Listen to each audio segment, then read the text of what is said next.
It's 5 Points 5-Star Review with Binti Love podcast. For the HBO Max special with Brett Goldstein. Okay, so if you guys have that app, you have HBO, you can definitely watch this. And so again, it's Brett Goldstein. It's a 5.5-star review. I'm your host, Binti Love. Okay, now it was definitely something to watch, and so I gave this 5 out of 5 stars. Yeah, I was like, okay. Yeah. Now, point number one, let me comment and say that he had a cute outfit on. A black t-shirt and jeans and white sneakers always looks good to me. Yeah. So it always looks good to me. And so I was like, okay. Very cute, plain, nothing too outlandish.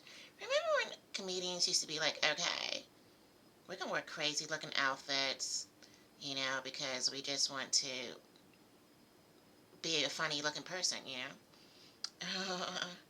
Yeah, so point number two, let me report he comes from Europe, so you can tell by his accent he had funny jokes about having Uber Eats, and so I really love that, because I think we all have like funny stories about Uber Eats, like, if you live in an apartment, they don't want to come upstairs, to deliver to the door, like, if I was going to go downstairs to the car, I might as well just went and picked it up, as a pickup, not a delivery, right?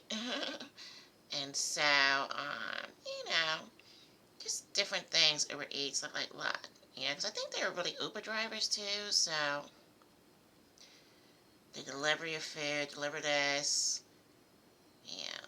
They also send your packages to UPS for you, so make sure to look at that. Yeah, but anyway, I love that his jokes about Uber Eats. You gotta watch this special. I can't tell everything to you. Yeah. Now, my criticism is that he kind of lingered a little bit in the middle, like he changed his train of thought, like, or he lost his train of thought. And for a moment, it was like, he's like, kind of like, where am I, and stuff like that. So I was like, okay. So that's my criticism, You gotta rehearse the whole special, not just the beginning and the end, but the middle too. You gotta have your phone and be like, okay, let me look at my notes. Because that was one thing that was like, okay.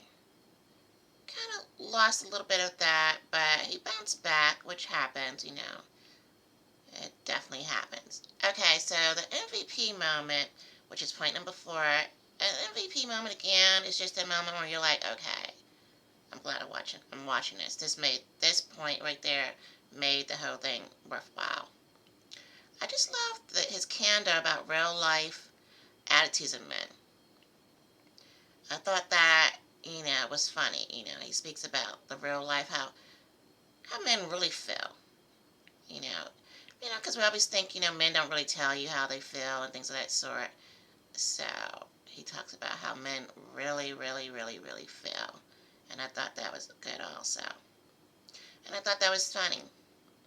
He says it as he leans over and tells the crowd how men really are and how they really think about, I guess people, women, all types of things, Which we all love men, and that's the things that we always want to know. It's like, what do they really feel?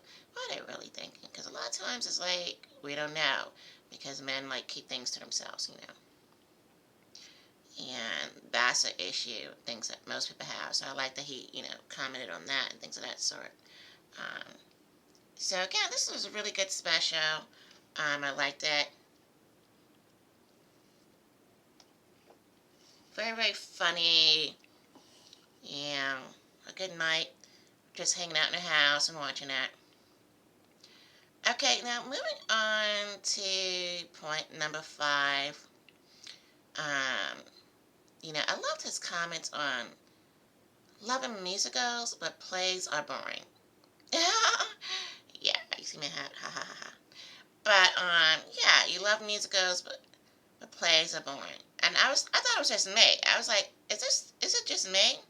Apparently not, because he's really saying, he loves musicals, but plays are boring. And I agree. Because it's kind of like, I used to go to see a lot of plays, and I was like, oh, okay, you know. And at one point, I was like, I saw like 3 plays in 1 year, and I was like, is this the same? Is this the same writer?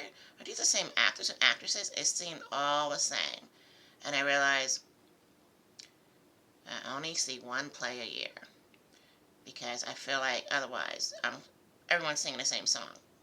Like the monotony really came in. But when you see 1 play, you're like, oh, this is beautiful. Even musicals, honestly, because they're kind of similar. Only one a year. Yeah. So yeah. So that's point number 5. I love this comments about how musicals are definitely better than plays. Yeah. They are boring if you start seeing plays, because I do see plays and do reviews on that, then I'm kind of like, oh my goodness, no, I really can't do this anymore. I was sitting through that 3rd play, I said, I can't do this, not more than once a year. Yeah, so, okay, so, is this a teachable moment or a research moment, guys? It is a teachable moment, okay? And, And it's the same thing, basically. Most plays seem all the same if you go to more than one a year. And so I just wanted to reiterate that with the teachable moment. And again, I realized that. And so make sure do the concerts more and the comedy, and not to say anything bad about plays, but one a year. And if you're someone who likes 3 plays a year, go for it. But for me, I'm like 1 a year. I love the singing, the acting, and the theatrics, and it not being on TV or a movie, so that's nice. And so I definitely, definitely going to see a play, but I do 1 a year. Okay, so let love be your guiding force. And again, I gave this 5 out of 5 stars. Now please subscribe to the channel, and do some comments and stuff like that. That'd be really appreciative. Thank you. Okay, you're watching 5 Points 5 Star Review with Binti Love Podcast. Bye, guys.